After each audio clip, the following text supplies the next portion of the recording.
Hello class, welcome to Module 2, Problem Solving and Scaffolding. If you still remember our review of history of learning theories during our face-to-face class, cognitivism became dominant because people realized the role of human mind in the process of learning. Human mind is no longer a black box that takes in a stimuli and produces a response. In fact, human mind plays a critical role in the learning process. One of the learning theorists was Jerome Bruner, who recognized that human beings are problem solvers. And since the 1950s, problem solving and the strategies to support problem solving process became really popular in our field, even until now. So in this module, we're going to look at both of the theories, problem solving and scaffolding.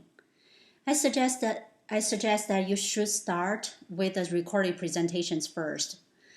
Your classmates all did a great job explaining the major concepts in the theories.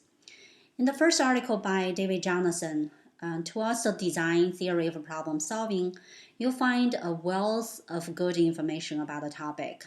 It's very hard to capture them all within a 15-minute presentation, so I strongly encourage you to read it thoroughly, especially the parts where the problems are classified into 11 types, what they are, the design strategies for teaching each particular kind of problem. Because problem solving is not easy, students need to be supported. The second theory we are going to examine in this module is about the support we can provide to the students, which is called scaffolding. Although problem solving and scaffoldings are usually appear together in the literature, but I want you to remember that scaffolding strategies not only can be applied to problem solving, but it can be applied to other situations as well.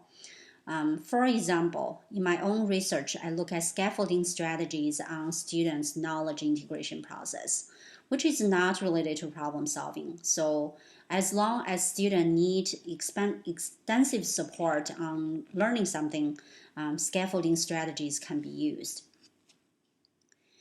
I also hope you can spend some time on the last reading. It brings the two topics together in a very nice way. It's a research study. Questioning prompts were used. Questioning prompts basically means prompting students with questions at different times of the learning process. So in this study, students were prompted with all kinds of questions as a scaffolding strategy in their ill-structured problem-solving process.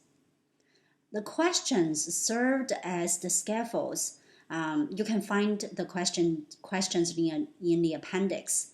For example, one of the questions was, what are the parts of the problem? So in essence, the questions prompted students to pay attention to the important aspects of the problem at different phases and assisted them to plan, monitor, and evaluate the solution process.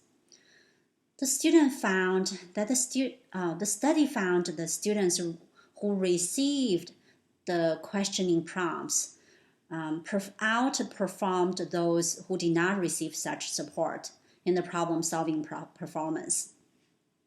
So although this is a 10-year-old study, I think it's still worth reading, not only because the topics are relevant to the module, but also you can get a taste of how good quality studies are designed and carried out. And even until now, questioning prompts are still very well studied, widely studied in the field. So during the first week of the module, after your reading and reviewing the presentations created by your classmates, I want you to share your personal experience of a scaffolding a problem-solving experience. So for example, I was trying to help my 2-year-old daughter to organize her toys into different bins.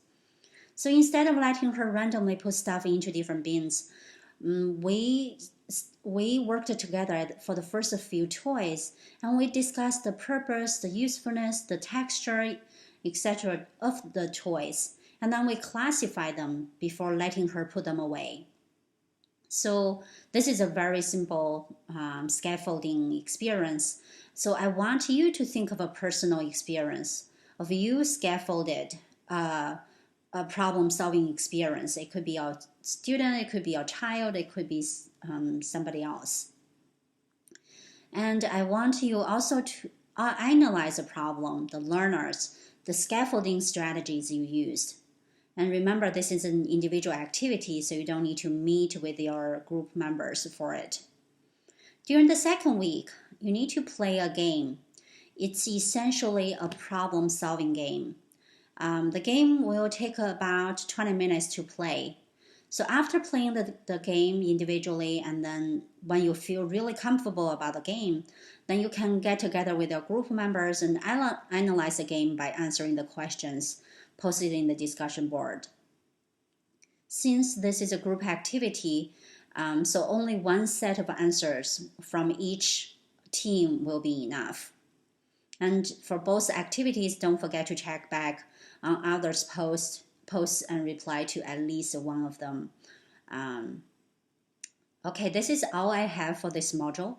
I hope you will enjoy the readings as well as the activities. And feel free to email me for questions or concerns. Thank you.